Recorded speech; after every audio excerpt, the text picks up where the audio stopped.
Welcome, everybody. The NBA Finals are in the books. Congratulations to Kevin Durant for taking the punk way and winning a title. And now we can move on. We've got a little over a week left until next Thursday in the 2017 NBA Draft. So this is my second to last mock draft. This is only a one-round edition with some trades just to spice things up a little bit. Next week, probably Monday or Tuesday, will be my final 2017 NBA mock draft, and that will, of course, be a two-round edition, so make sure you check back for that. In terms of this mock draft, you can check out all the picks in the description box down below, and let me go ahead and talk about some of the things here. First, with the first pick, I think it's pretty much a foregone conclusion at this point that Boston is going to take Markelle Fultz. Now, as I've kind of alluded to before, I'm not 100% convinced he is the best player in this draft. I have some concerns about him. But for the Boston Celtics, for their draft position, for the type of player he can be, I feel like he's the best fit for them at that number one overall pick. Because he's a guy who could serve as a secondary ball handler in that backcourt, playing alongside Isaiah Thomas. He's a guy that I really feel is a better fit as a two guard anyways.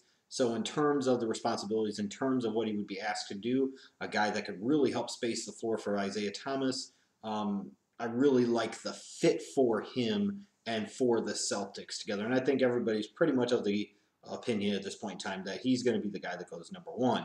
The intrigue actually starts to happen now. We thought it would be before with pick number 3.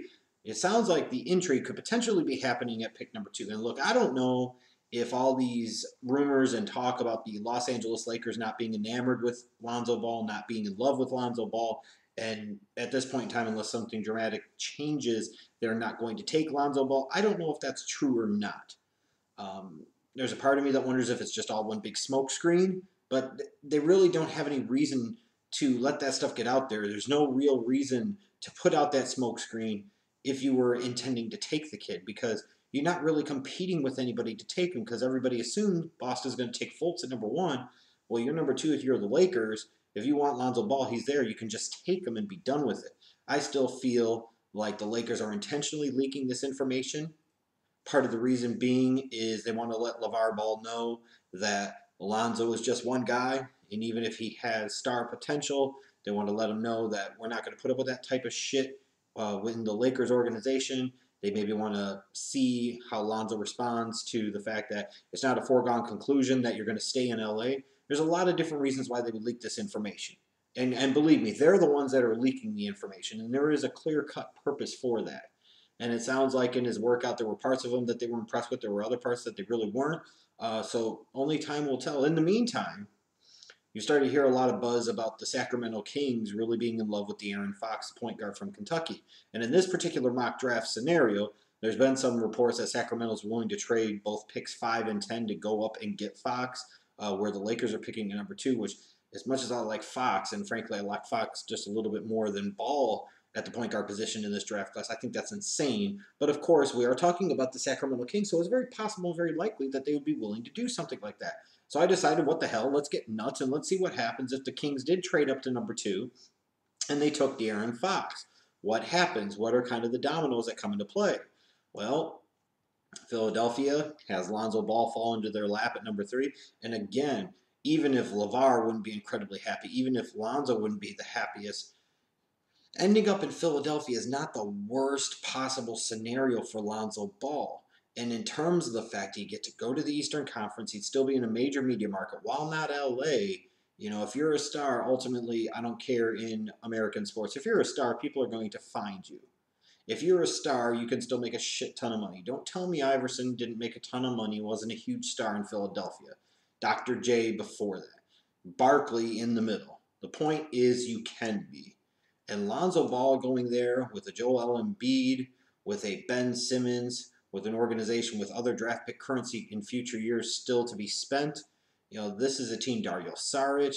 You know, this is a team that's got some talent in the mix. I didn't even mention Okafor. We'll see what they're able to maybe pop him off for in terms of a trade, if even much at all at this point. But you look at the Sixers, they're in an Eastern Conference this week. They've got some star potential marquee talent there. Get a guy like Lonzo Ball to come in and be a facilitator, distributor, the fit could really be nice in Philadelphia, and I don't think it should be viewed as a total disaster for the big baller brand if he did end up in Philly, because he might end up being in just as good of a situation, if not slightly better.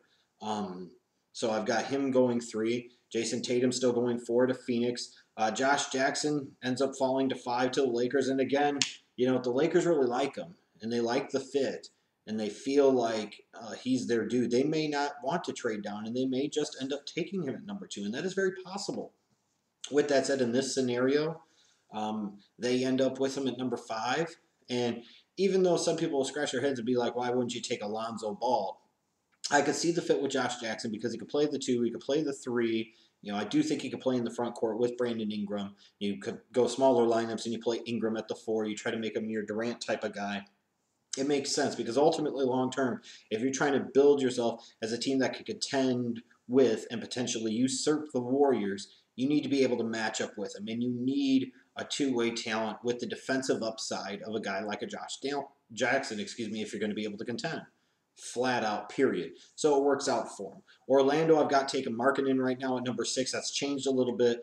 It's just one of these things. There's always a screwball pick or two, and I don't mean this as a screwball pick in a bad way, just maybe one that not everybody's anticipating. Markkanen's a 7-footer that can really shoot, and he's got some rebounding ability. He's got some defensive upside.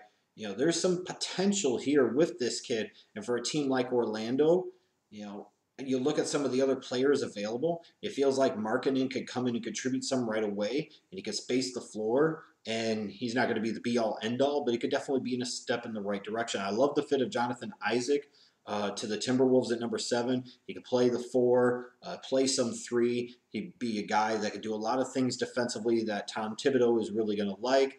Now with the Lakers, I've got them trading up since they got picks 5 and 10 from Sacramento. I got them trading up to 8 to take Ntilikina, the point guard from France. At that point in time, could they take Dennis Smith? Could they take the kid from France? I'm not really sure. At least the kid from France, you're looking at a 6'5" point guard with some big-time upside. Maybe for the Lakers, getting a Josh Jackson and then getting a point guard with size like Ntilikina, maybe that would be the way that they would want to go. Dennis Smith at 9 to Dallas makes a lot of sense. The Knicks trading down from 8 to 10, still being able to get Malik Monk. If they want to run the triangle, Malik Monk seems to be a perfect type of fit in terms of what they want to do. I've got Portland also trading up, giving up a couple of their first-round picks, 15 and 26, to get up to 11 to go get Zach Collins from Gonzaga.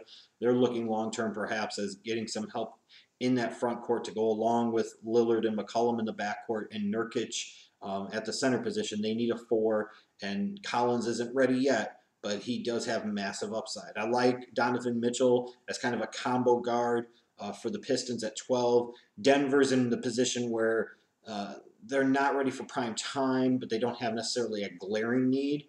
So they're in a position where they could gamble and they could roll the dice, and Harry Giles from Duke would be a gamble, but he's the type of gamble at that point in time late in the lottery where if he was healthy, he would have been a top 5 pick in this draft. Now you're talking about getting him at number 13. You could potentially end up with one of the best players in this draft class late in the lottery. And then for Miami at 14, something they could really use is a power forward, a stretch type of 4 that could complement Hassan Whiteside's game down low for the Heat. And TJ Leaf to me would seem to be that type of guy. So when you look at it, I've had a couple of trades. I didn't get too carried away with it. And I'm not saying it's necessarily realistic. It's a mock draft. And we try to have some fun with it. But there are some potential scenarios where I could see it happen. Like even the Knicks peeling back a little bit, still being able to get Monk as a possibility. And there's been some reports that they want a second first-round pick, and trading with the Lakers like that, going from 8 to 10 and then also getting pick 28 is a possibility for them to happen. This, again, is a good draft class. And if you miss out on that guy that you absolutely want, it might not be the end of the world. I don't know, though, I will say, other than maybe Fultz, Ball, Tatum, and maybe Fox, I don't know how much this draft class is going to contribute in the 2017-2018 season. I think where this draft class is really going to start to make some noise is in year 2, 3, and so on and so forth. But it'll be really interesting to see how the draft plays out next Thursday. Let me know what you think of my mock draft in the comments section below, and on Twitter, @TheJeffSchlegel is the Twitter handle. I will see you later.